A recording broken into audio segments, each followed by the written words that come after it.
And I think that if you're struggling to speak up, then there's been times in your life when you've been hushed and you've been asked to be quiet. So when you're in these adult situations, then you're suddenly silenced, and we're creating our doubt.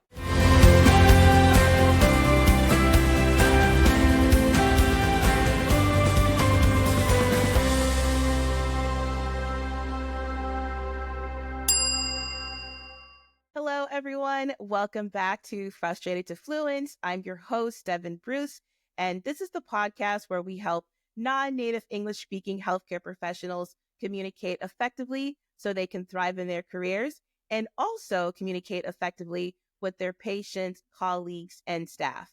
And today I'm speaking with Kathleen Bartholomew. She is a passionate advocate for the nursing profession. For over 20 years, she has spoken about nurse hostility, physician-nurse relationships, communication, leadership, and patient safety. She works with executives, physicians, and nurse leaders to create synergy and a clear vision in their teams. Her book, Ending Nurse-to-Nurse Hostility, is recommended by the ANA, and The Dauntless Nurse, Communication Confidence Builder, has been adapted by several facilities across the country. So, Kathleen, thank you so much for being here. I am a big fan of your work. It is an honor to have you on. Thank you very much, Devon. I want to support your work. Oh, thank you. And that honestly means a lot to me coming from you. I'm really excited about our topic today, which is talking about the power of speaking up and how to do that, because a lot of non-native English speakers, they're afraid to do that for many reasons. It could be because they are new to the country and they don't want to ruffle any feathers. They might feel like their accent's getting in the way and they don't have the confidence. Sometimes they just feel like they can't because it's not in their place. There's just so many reasons. And for you, me listening to your TED Talk and reading your book, and I read your article, you are the epitome of Yes, how to speak up. And so that's why I'm so excited, because this is going to help a lot of people. So I just want to go ahead and get started. So let me just ask you, just to can I get say the ball one? rolling. Can I say one thing?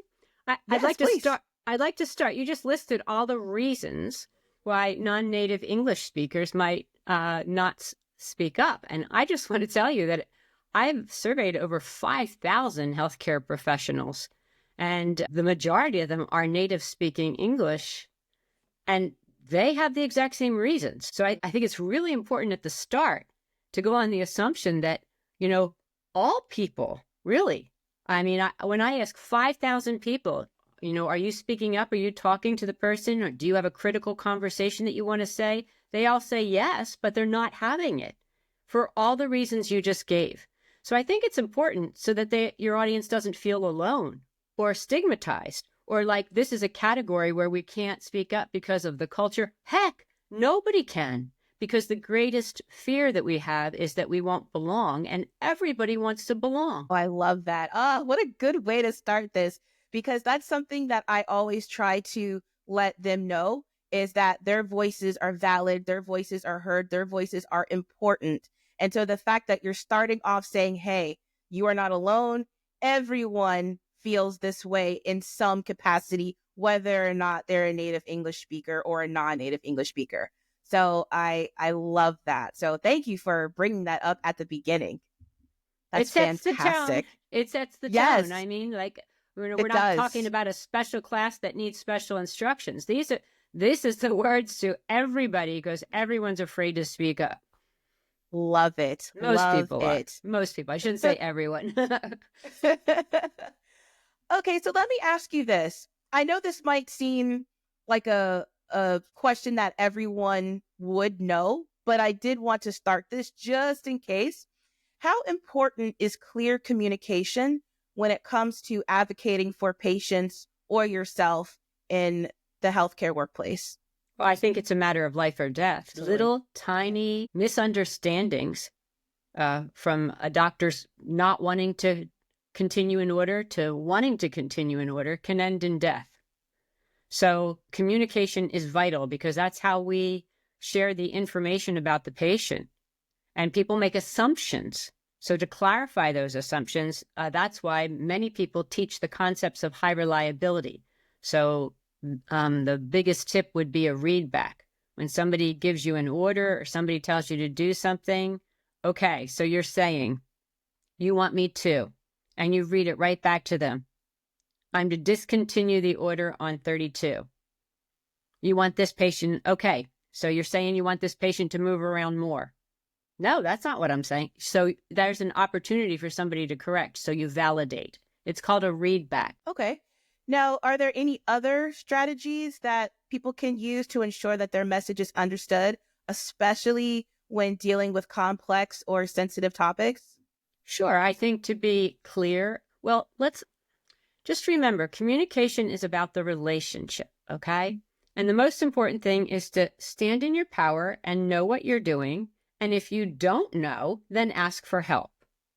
It's all about power. And people can sense that.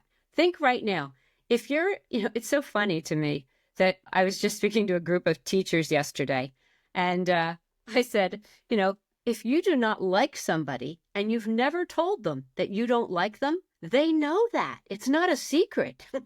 It's just not a secret. So as human beings, one of the things that we're really great at is the nonverbal, those little innuendos that tell me I hear you or I don't. So we have to be sensitive to facial expression and body language. People crossing their arms because they don't want to listen, people rolling their eyes. We have to respond to everything that we see. So how do you respond to those subtle behaviors that are not words? That's the most important thing. And I think the biggest tip would be to say, I noticed that. I noticed that you rolled your eyes when I gave you report. I noticed that when I changed the medication, etc. You just pointed out when you raised your eyebrows, when you sighed. I noticed you turned away. I noticed you haven't spoken to me since we had a disagreement about the patient last week. Can we revisit that? So it's all about, so you can hear from that tone that your conversation is all about you standing in your power and knowing who you are. In fact, power, voice, and self-esteem are all synonyms. Yes. And I think That's another so tip true. is to be proactive. And when you come from a position of power, you can say, from the start, for example, if you started to work on a floor and you have a heavy accent, say, look, this is my second or third language.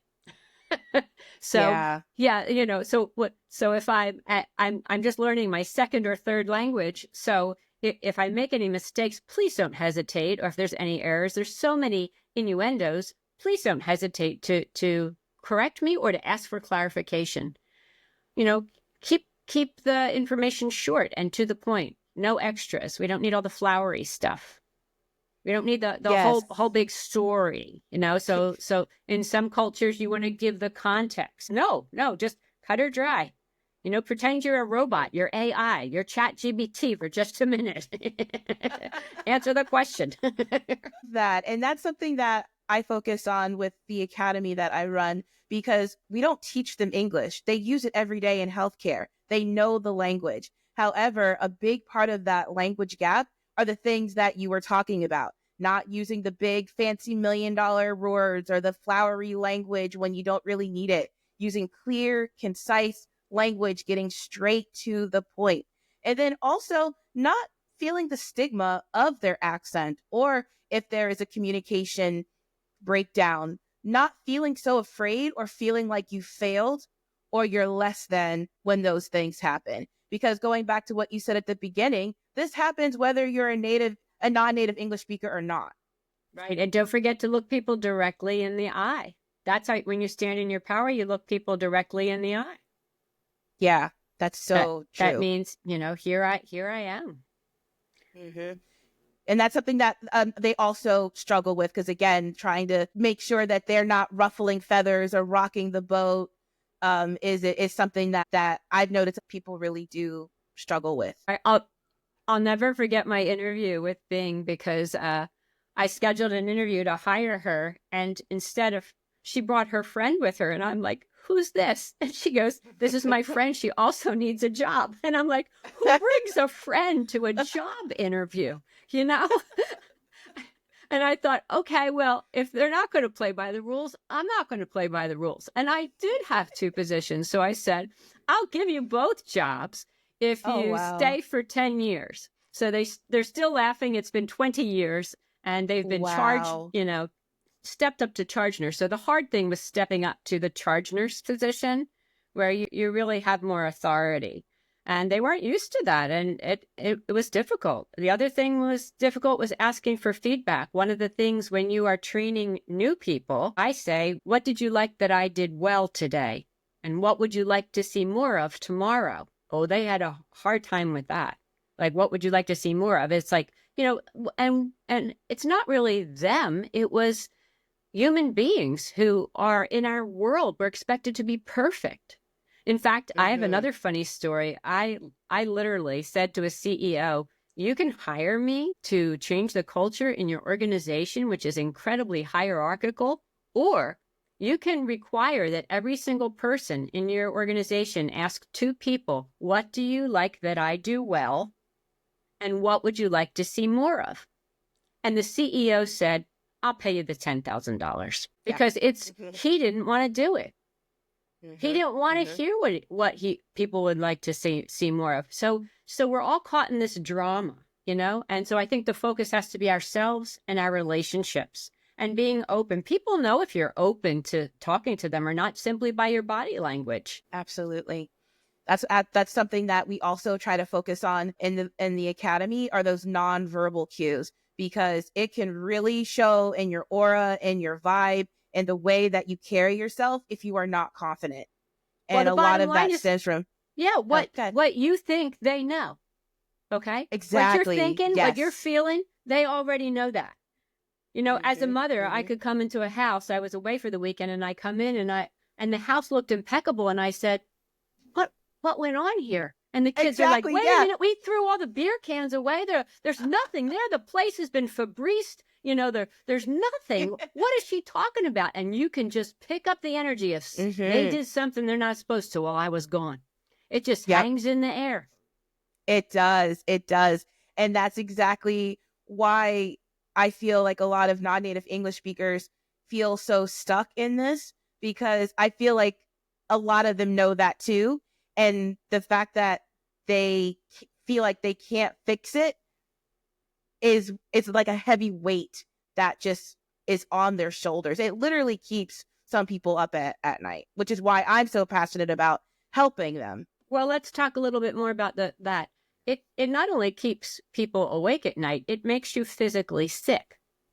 It makes you physically sick to not speak your truth, to live in an environment that is a toxic culture, to not be seen for who you are and for the talents and the skills that you have. So when do you need to have a conversation with somebody? Anytime you feel less than, the conversation or their interaction has made you feel less than the competent, caring professional you are, then you need to say, could we talk for a moment in private? You don't have conversations on the floor, and it's, especially if you're a physician, can we speak for a moment in private is really anchored in the physician culture. And they always say yes. Yeah. So that's important. Okay. I just think that the biggest thing that you can give your audience is knowing that English speakers might hide it more because they don't know because they think they don't have a reason. That's all. But we're all the same. We're all afraid of retaliation, of hurting the relationship, of making, being labeled, of being outed, of being isolated from the group, of being pushed away. Everyone is. Yeah, this reminds me of a guest that I had on. He's a doctor and he's really passionate about patient first language.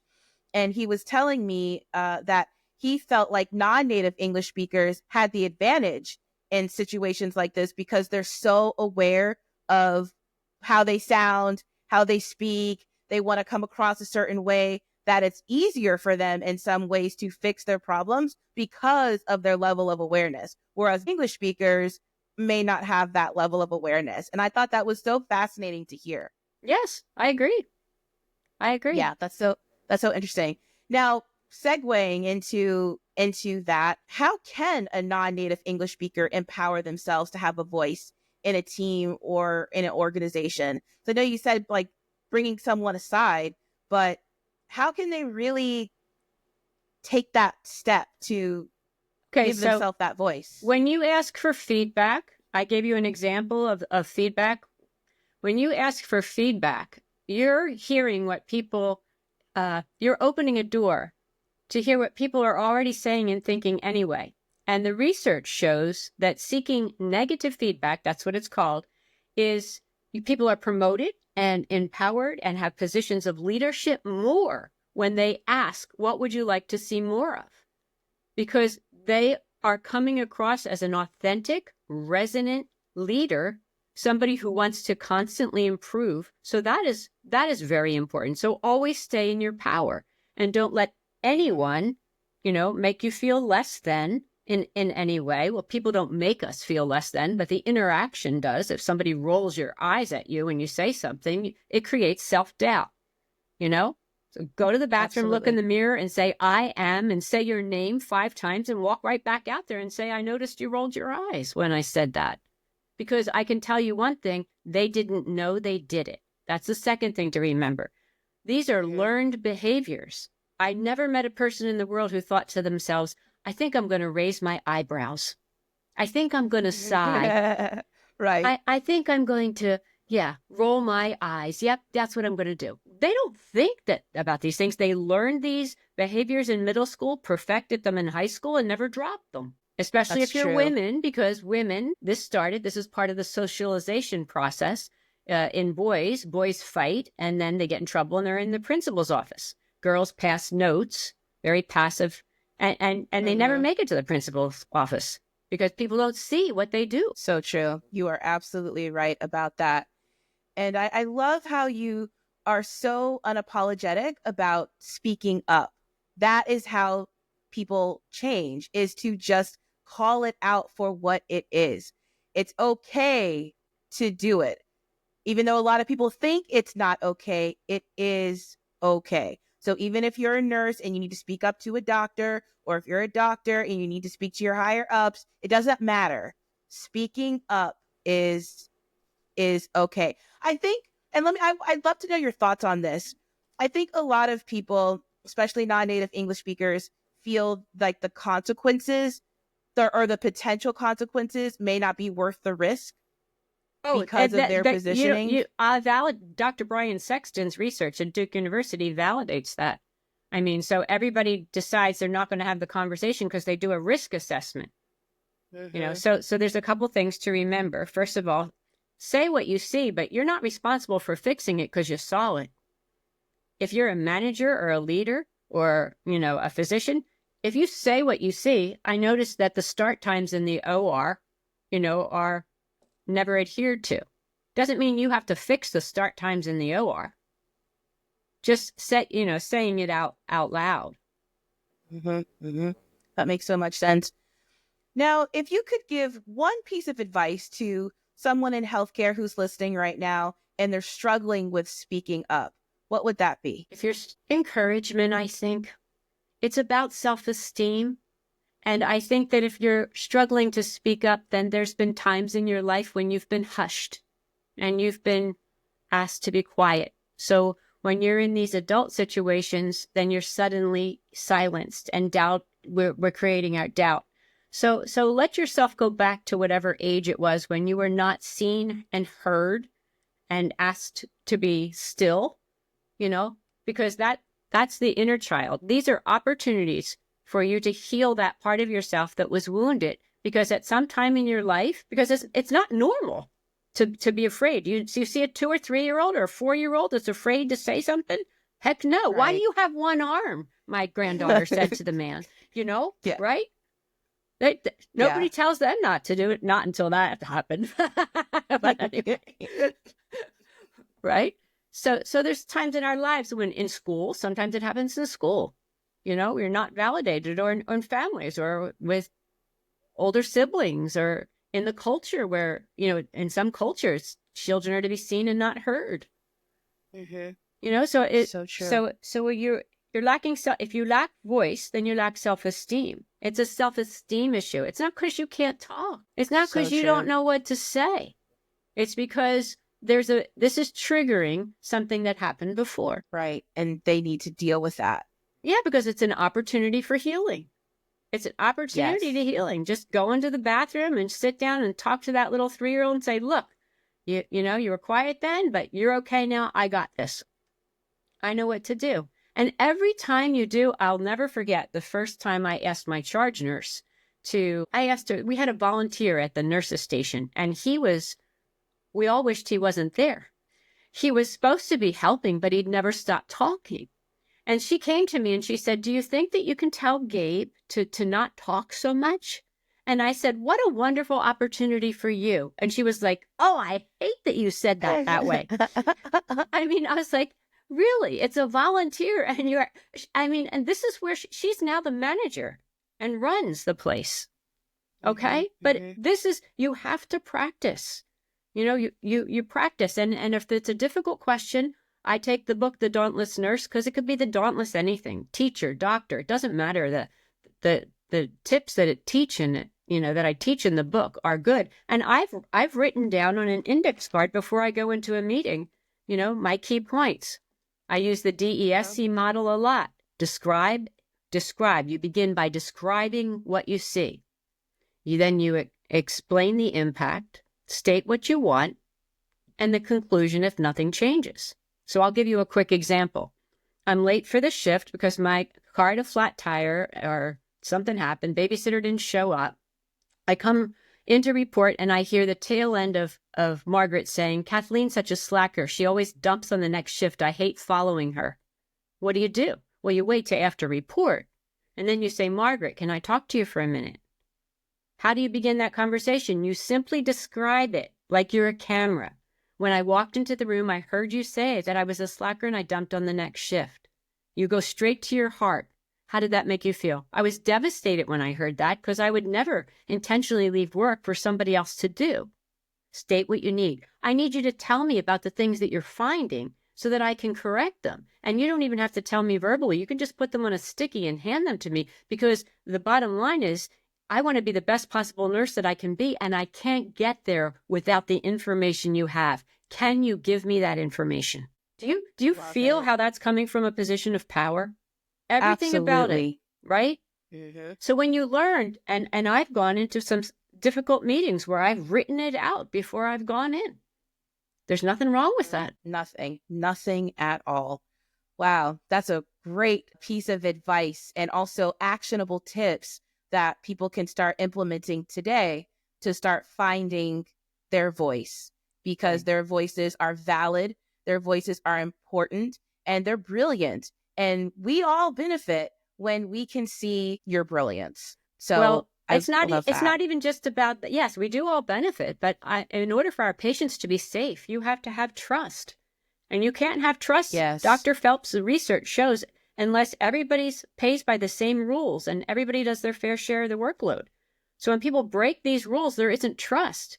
And trust is the foundation of a just culture where we can talk about our mistakes. I made an error. In fact, there was a different culture after I left.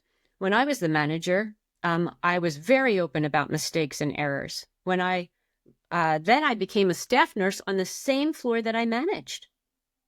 And I made a medical, I forgot to give an antibiotic one night. And so the new manager, she comes over to me, calls me over to the side, hands me a folded piece of paper. You'd think she was doing a drug deal, And I was like, what is going on? So I literally took the piece of paper, opened it up in report and said to everybody, I just made a mistake. I skipped this drug. We all helped me figure out, how I did that so that I can not do that again. Right. So it's trust.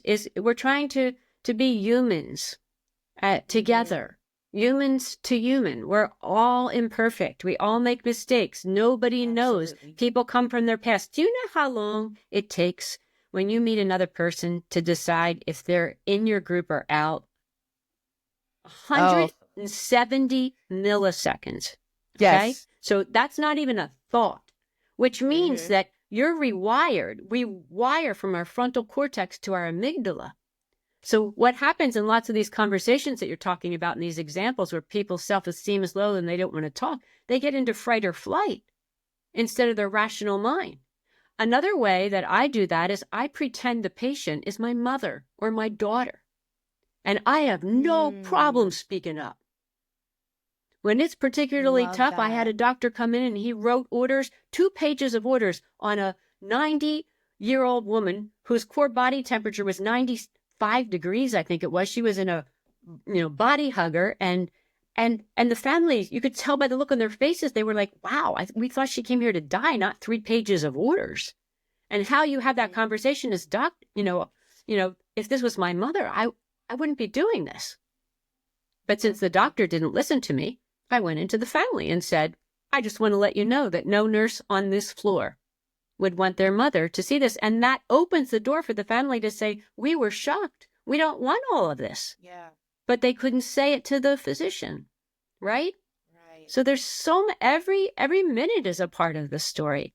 And it's our ethical obligation. It's not like, hey, let's just communicate because our self-esteem is low or we're having problems. It is our ethical obligation to create the best conditions possible for optimal safety and healing. And it's not just safety, because patients don't heal when they hear people outside of the room saying, I thought I asked you to do that. No, I don't want that. That's not my patient. Mm-hmm. Which is what I've heard. You think, how do you think the patient feels? Right? They hear everything. They have nothing else to do. Mm-hmm. Right? So it's our ethical obligation, it's our responsibility, and it's also an opportunity for our own self-growth. And like you said, shine, for us to shine, for everybody to stand in their power. And I'll tell you one thing, if everybody did, our patients would be safe. 100%. 100%. Yes.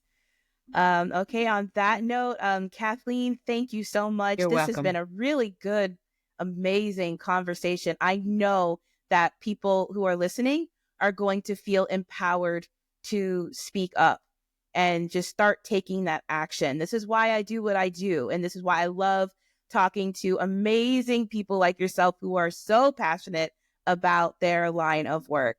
So having said that, where can people find you? Actually, I've recently retired, so you can watch my TEDx talk, and you can share my email with anybody who wants to follow up. And you can look for my book, The Dauntless Nurse, which I wrote with Arna Robbins and Dr. Martha Griffin, because it's just a survival manual for communication. And I'm working in the school district now, so school amazing. Nurse. Yeah. That's amazing. And all of those links will be in the description box below. And if you are having issues with speaking up and you feel like you are on an island of one and you don't know what to do, please come and join us in our free community. It is available for anyone in healthcare. It doesn't matter where you are in the world, what you do. Doesn't matter if you're a doctor or a nurse, doesn't matter.